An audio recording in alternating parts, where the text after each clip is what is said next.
قانونگذاران محترم، دوستانی که از اروپا و آمریکا و همچنین از آلبانی، یعنی کشور میزبان مجاهدان اشرفی، به این جمع پیوسته اید. یاران مقاومت، به یکایک شما درود میفرستم.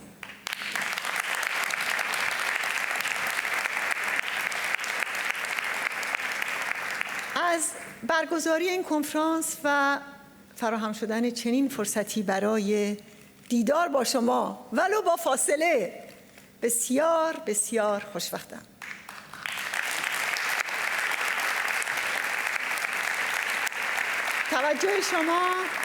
توجه شما به مسئله ایران برخواسته از احساس مسئولیت شما نسبت به تهدیدی که مصالح حیاتی مردم ایران و همچنین مردم جهان رو هدف قرار داده. این تهدید جهانی رژیم ولایت فقیه است، یعنی بانکدار مرکزی تروریسم در دنیای امروز که همزمان با سرکوب و اعدام و قتل عام در ایران و جنگ افروزی در خاورمیانه برای دستیابی به بمب اتمی تلاش میکنه. تروریسم جانمایه و ذاتی این رژیم و از اون جدایی ناپذیره. شاید تعجب کنید، اما رئیس سابق ستاد حقوق بشر این رژیم در قضایه جلادان که دست و پا میبره و سنگسار میکنه، یعنی جواد لاریجانی، از نظریه پردازان قدیمی تروریسم آخونداست.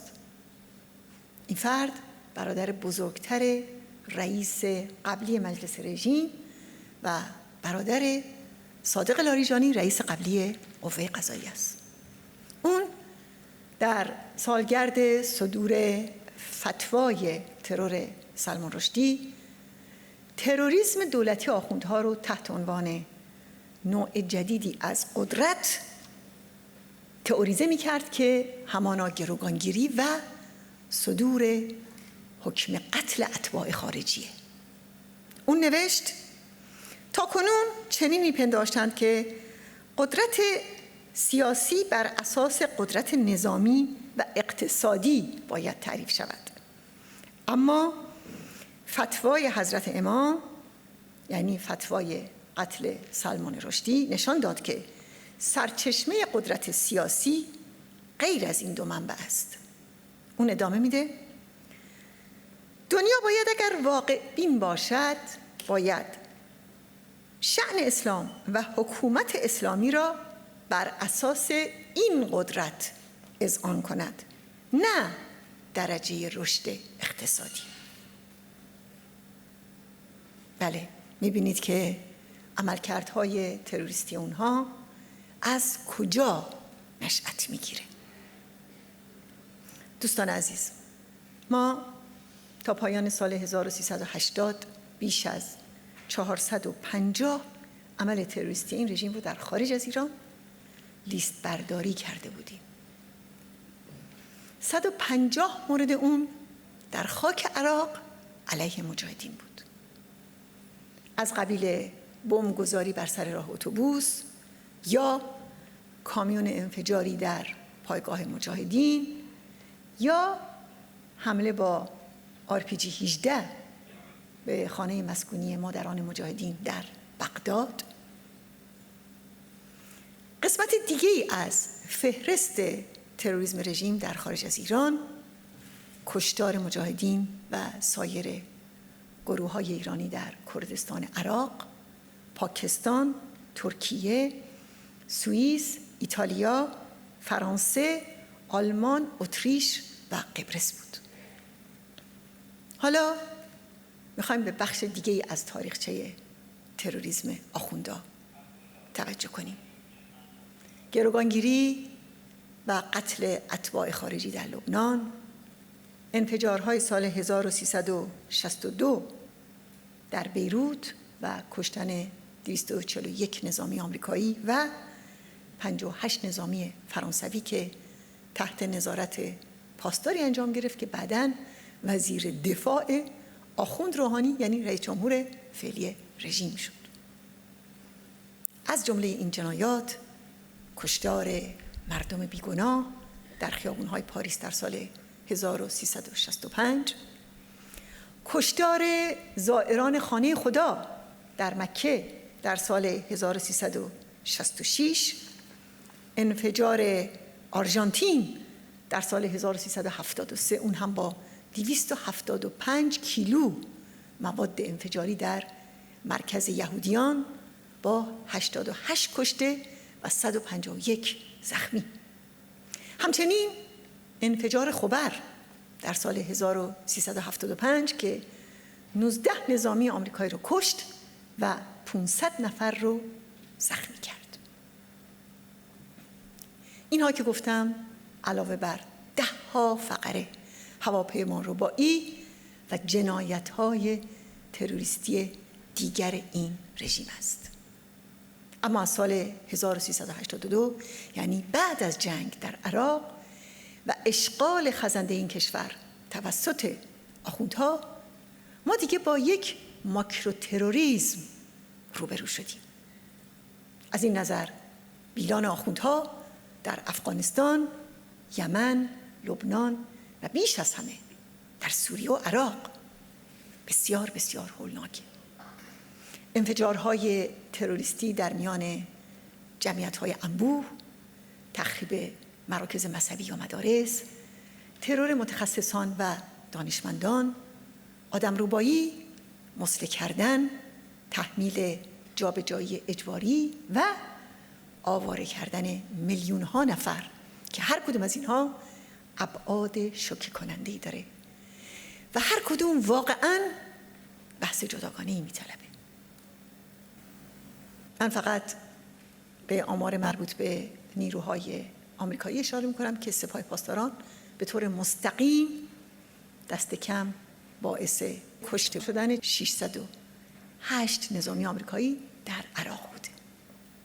با این تروریسم وحشی رژیم در خارج از ایران حتما میتونید حدس بزنید که در داخل ایران بر زنان ایران، بر ملیت‌ها و بر پیروان سایر ادیان چی گذشته. یک نمونهش جنایت موحش حجاریان، معاون پیشین اطلاعات آخوندیه که مشاور آخوند خاتمی رئیس جمهور قبلی رژیم و نظریه پرداز اصلاح طلبان قلابی بوده. یک مدیر کل رادیو تلویزیون رژیم از جناح رقیب در مورد اون گفت حجاریان در همین شیراز یکی از اعضای مجاهدین را بازجویی می‌کرد. این فرد را به درخت بست و دستش را با طناب به تراکتور بست و با تراکتور حرکت کرد تا بازوی این فرد کنده شد. بله، اینها شیوه های وحشیانه رژیمی که بیش از 40 ساله خودش رو با سرکوب و تروریسم حفظ کرده. اما باید بگم که شیطون سازی هم اون روی سکه تروریسم و زمین ساز و هموار کننده راه اونه.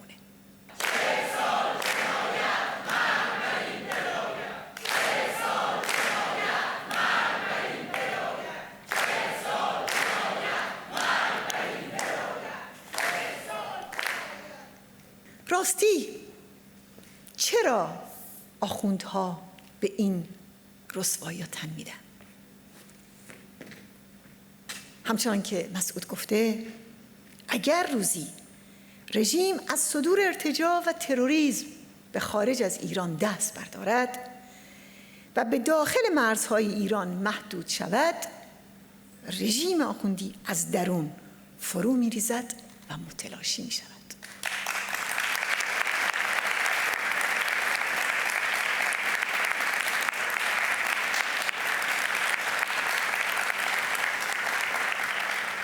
دوستان عزیز، حتما میدونید که در 2 سال اخیر رژیم آخوندها به طرح‌ها و عملیات تروریستی متعددی دست زده. 2 طرح تروریستی که رژیم در بهار و تابستان سال 97 علیه مقاومت ایران تدارک دیده بود، بزرگترین طرح‌های تروریستی تاریخچه 40 ساله این رژیم در اروپاست. در سال 97 وقتی که سران رژیم ایران یک کشتار تروریستی علیه گردهمایی ایران آزاد در پاریس رو طراحی کردند، تروریست‌ها با بمبی که قرار بود منفجر کنند توسط پلیس بلژیک توقیف شدند. دیپلمات رژیم که بمب رو در دست اونها گذاشته بود بیش از 2 ساله که در زندانه. هفته پیش محاکمه این دیپلمات و 3 همدستش در بلژیک شروع شد. این نخستین باره که یک دیپلمات در اروپا به خاطر مشارکت مستقیم در تروریسم محاکمه میشه. دیپلمات دستگیر شده رژیم با استفاده از امکانات دیپلماتیک اجرای این طرح رو، اون هم تحت نظارت مقامات بالاتر وزارت اطلاعات و خامنه‌ای و روحانی به عهده داشت. این نشون میده که رژیم همین مقاومت و همین آلترناتیو دموکراتیک رو تهدید اصلی موجودیت خودش میدونه و برای مقابله با اون از ارتکاب هیچ جنایتی روگردان نیست، به نحوی که مقام‌های رسمی خودش رو هم برای نقل و انتقال بمب به صحنه میفرسته و حتی ریسک دستگیری اونها رو میپذیره. درست 6 روز بعد از شروع قیام دی ماه 96 پاسدار شمخانی دبیر شورای عالی امنیت رژیم گفت مجاهدین پاسخ مناسب از ایران رو از جایی که نمیدانند دریافت خواهند کرد. یعنی آخوندها برای مهار قیامها نیروی رهبری کننده اون رو نشونه گرفتن و این چنین اعلام هم کردند. از قرار معلوم رژیم قصد داشت بعد از انفجار تروریستی در گردهمایی مقاومت مدعی بشه که این انفجار توسط خود مجاهدین صورت گرفته و به دلیل اختلاف درونی اونهاست. به همین منظور مدتی قبل از همین طرح مزدوران اطلاعات بدنام رژیم در اروپا یک کارزار پخش دروغ، اون هم درباره قتل‌های مشکوک در درون مجاهدین راه انداخته بودند. اینها گوشه‌ای از شگردهای این رژیم برای کارهای تروریستیشه. دوستان گرامی، حالا که پرونده یکی از طرح‌های تروریستی بزرگ رژیم در یک دادگاه اروپایی مورد رسیدگی قرار میگیره، فرصت مناسبی است که به چند سؤال پایه‌ای در این خصوص بپردازیم. اول اینکه سیاست اشتباه و سیاست درست در قبال تروریسم این رژیم راستی چیه؟ دوم اینکه مهمترین شگردهای این رژیم برای ارتکاب عملیات تروریستی چیه؟ و سرانجام اینکه چه اقداماتی باید در برابر اون در پیش گرفت. باید تاکید کنم که دولت‌های غرب تا به حال اشتباهات فاجعه باری در این موضوع داشتند. از جمله درست همونطور که رژیم خواسته تروریسمش رو به حساب قدرت رژیم گذاشتند، حالان که همواره میان بالا گرفتن قیام‌ها و تشدید معضلات اجتماعی و اقتصادی رژیم با رو آوردنش به تروریسم یک رابطه مستقیم وجود داشته. اشتباه دیگه اما مماشات دولت‌های غرب با این رژیم در سالهای گذشته است.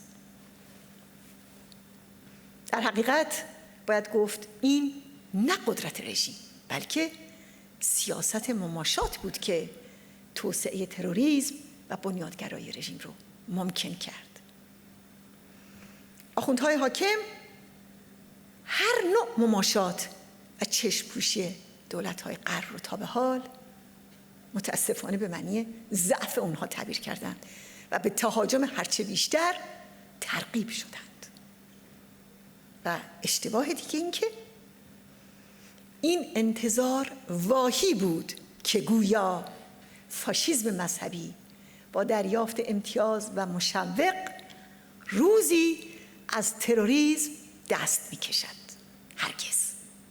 یا اینکه از اردوی وحوش حاکم میان روهای متصور است که سر بردارند و آن را به اصلاح و اعتدال بکشانند. این هم هرگز. البته رژیم مشتی آدمکش منفور رو با ماسک اصلاح طلبی روی صحنه آورد و همه مشوق‌ها رو بلعید، اما از تروریسم دست نکشید. اما خوب اینجا ببینیم که سیاست درست راستی چی بود و چی هست. سیاست درست در یک کلمه خلاصه می شود: قاطعیت در برابر این رژیم.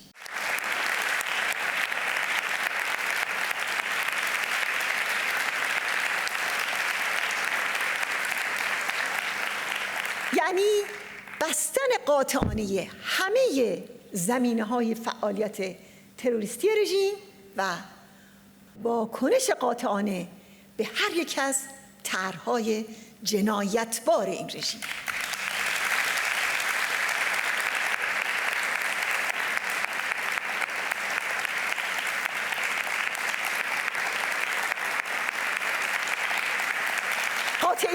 قاطعیت. حالا به دومین سوال میپردازیم، اینکه فاشیسم مذهبی از چه شگردها و تاکتیک‌هایی برای پیشبرد اهداف تروریستی در اروپا استفاده میکنه. روشنه که رژیم از امکانات قانونی، دیپلماتیک، بانکی و تکنولوژیک کشورهای غرب و شرایط دموکراتیک اونها سوء استفاده میکنه. از سکوت دولت‌های غرب سود میبره تا اعمال تروریستی خودش رو انکار کنه. با همکاری‌های اطلاعاتی فریبکارانه سرویس‌های امنیتی غرب رو اغوا میکنه و از مراوده با اونها برای حفاظت از تروریست های خودش سوء استفاده میکنه. مأموران خودش رو مخالف سیاسی و تحرکات جاسوسی و تروریستی خودش رو تحت عنوان مخالفت با مجاهدین رنگامیزی میکنه و سرانجام این توهم رو دامن میزنه که گویا اگر دولت‌های غرب قاطعیت نشان بدهند قیمت سنگینی خواهند پرداخت. اما در همین 2 سال اخیر شاهد بودیم و جهان شاهد بود که این رژیم در مقابل اقدام شجاعانه دولت آلبانی مبنی بر اخراج سفیر رژیم از آلبانی و همچنین اخراج دیپلماتاش از فرانسه و هلند و دستگیری دیپلماتش در آلمان و همچنین هلاکت سردمدار نیروی تروریستی قدس مجبور شده که دست و پاش رو مقداری جمع کنه و محتاط‌تر حرکت کنه. پس نتیجه میگیریم که باید در مقابل این رژیم با قاطعیت ایستاد و ایستادگی کرد.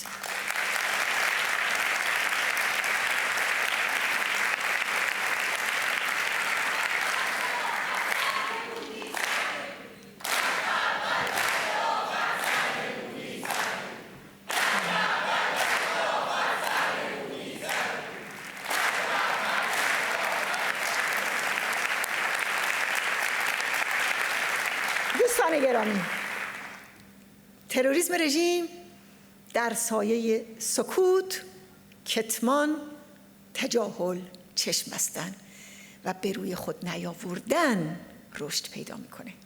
بنابراین زمان آن است که تمام این بی‌اعتنایی‌ها نسبت به امنیت و صلح مردم جهان متوقف شود. همچنان که در ابتدا گفتم، تروریسم جانمایه و ذاتی این رژیم و از اون جدایی ناپذیره.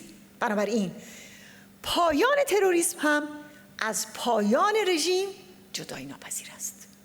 اما میتوان با برخی تدابیر و اقدامات سیاسی و تاکتیکی تروریسم این رژیم رو حداقل در خاک اروپا مهار و متوقف کرد. به این منظور تأکید میکنم که 1. تمام مزایا و امکاناتی که این رژیم برای اعمال تروریستیش در خاک اروپا استفاده میکند باید از آن سلب شود. سفارت‌های این رژیم باید تعطیل شود.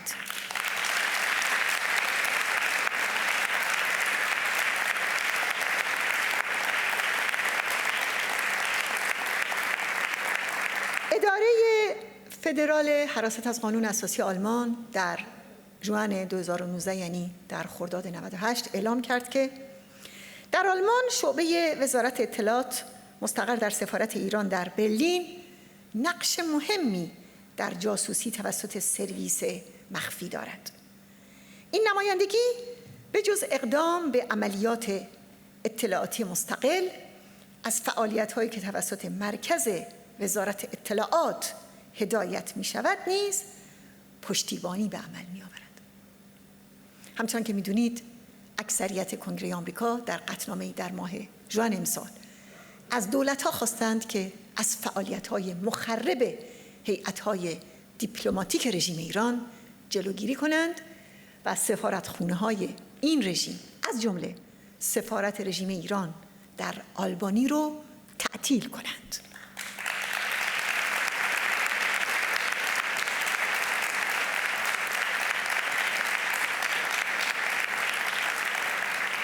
دو، شرکت‌های پوششی، مراکز فرهنگی آموزشی، انجمن‌های مذهبی و به اصطلاح مساجدی که توسط رژیم ایران تأمین مالی و حمایت می‌شوند و همگی اونها مراکز پشتیبانی جاسوسی و تروریسم این رژیم هستند، باید افشا و بسته شوند.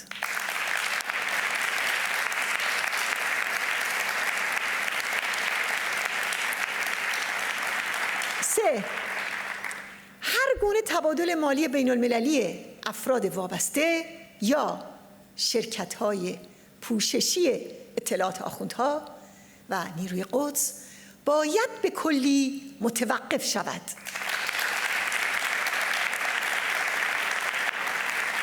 چهار، عوامل و مزدوران رژیم که تحت پوشش فعالیت‌های تجاری، فرهنگی، مذهبی یا در لباس خبرنگار یا با ماسک مخالف و پناهنده و سیتیزن عمل می‌کنند باید از کشورهای اروپایی اخراج شوند.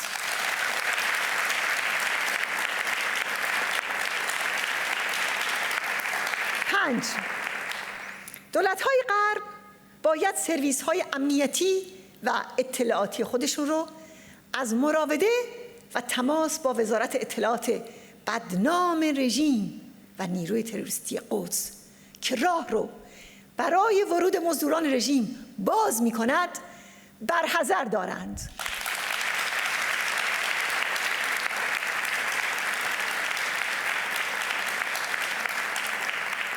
6. اخبار طرح‌ها و عملیات و اقدامات تروریستی رژیم و همچنین اسامی مزدوران و عوامل وزارت اطلاعات و نیروی تروریستی قدس در اروپا و اسامی موجودیت‌های پوششی و لابی‌های این رژیم باید بدون هر گونه ملاحظه تجاری و دیپلماتیک منتشر و به اطلاع همگان برسد.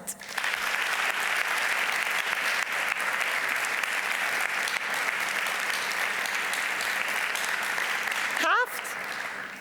ما از همه مجالس قانونگذاری اروپا و آمریکا می‌خواهیم قوانین نافذی برای اخراج عوامل وزارت اطلاعات و سپاه پاسداران از کشورهای خود تصویب کنند.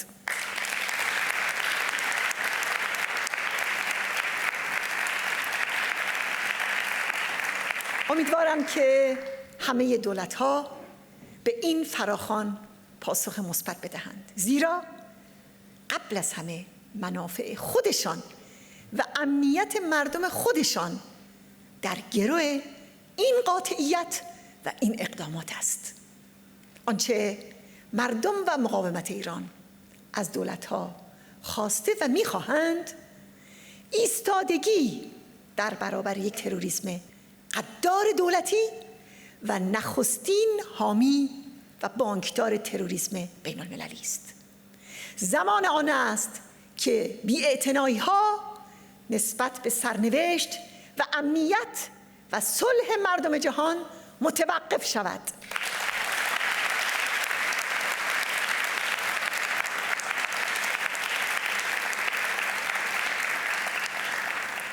هر قاطعیتی علیه این رژیم و هر قدمی علیه این رژیم در هر کجای جهان یاری رساندن به مبارزه مردم ایران برای سرنگونی این رژیم و در خدمت صلح و امنیت بین المللی است.